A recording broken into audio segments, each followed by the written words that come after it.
Hello మా video నచ్చిందా వెంటనే లైక్ అండ్ కామెంట్ చేయండి ఇంకా మా Andhra Vilas movie news channel కు సబ్స్క్రైబ్ చేసి నూతన వీడియోల కోసం బెల్ ఐకాన్ ను క్లిక్ చేయండి. నేషనల్ క్రష్ రష్మిక మందన్న తన మొదటి హారర్ థ్రిల్లర్ ధామా షూటింగ్ ప్రయాణం గురించి ఎమోషనల్ పోస్ట్ చేసింది.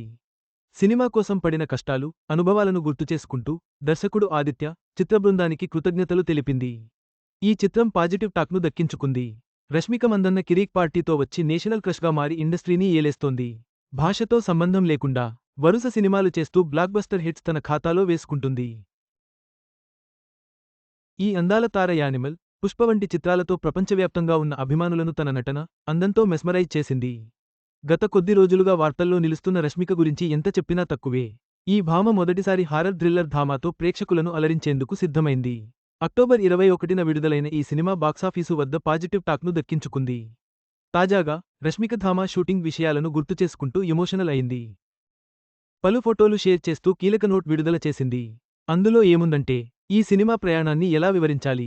మొదటి రోజు నుంచి చివరి రోజు వరకు ప్రతిదీ నా మనసుకు హత్తుకున్నదే.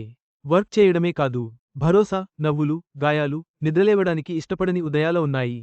షూటింగ్ ముగించడానికి అంగీకరించని రాత్రులు ఇవన్నీ నాకు ఎప్పటికీ గుర్తుండిపోతాయి. దర్శకుడు ఆదిత్య నాపై నమ్మకంతో ధామా తెరకెక్కించారు. ప్రతి సీన్లో ఆయన అంకితభావం కనిపిస్తుంది. అలాగే ఈ మూవీ టీం గురించి ఎంత చెప్పినా సరిపోదు. చాలా కష్టపడి ఎంతైన కొండ ప్రదేశాలకు కూడా పరికరాలను కష్టం అనుకోకుండా మోసుకొచ్చి మాకు సహకరించారు. ఈ సినిమా షూటింగ్ సమయంలో పడిన కష్టమంతా ప్రేక్షకులు పాజిటివ్ కామెంట్స్ చూసి మర్చిపోతాం. ధామా విషయంలో అదే జరిగింది అని రాసుకొచ్చింది. మొత్తంగా రష్మిక తన సినీ ప్రయాణంలో ప్రతి సినిమాను ఎంతగా ప్రేమిస్తుందో ఈ పోస్ట్ స్పష్టం చేస్తుంది. ధామా విజయం పట్ల ఆమె ఆనందం, చిత్రబృందం పట్ల ఆమెకున్న కృతజ్ఞత అభినందనీయం.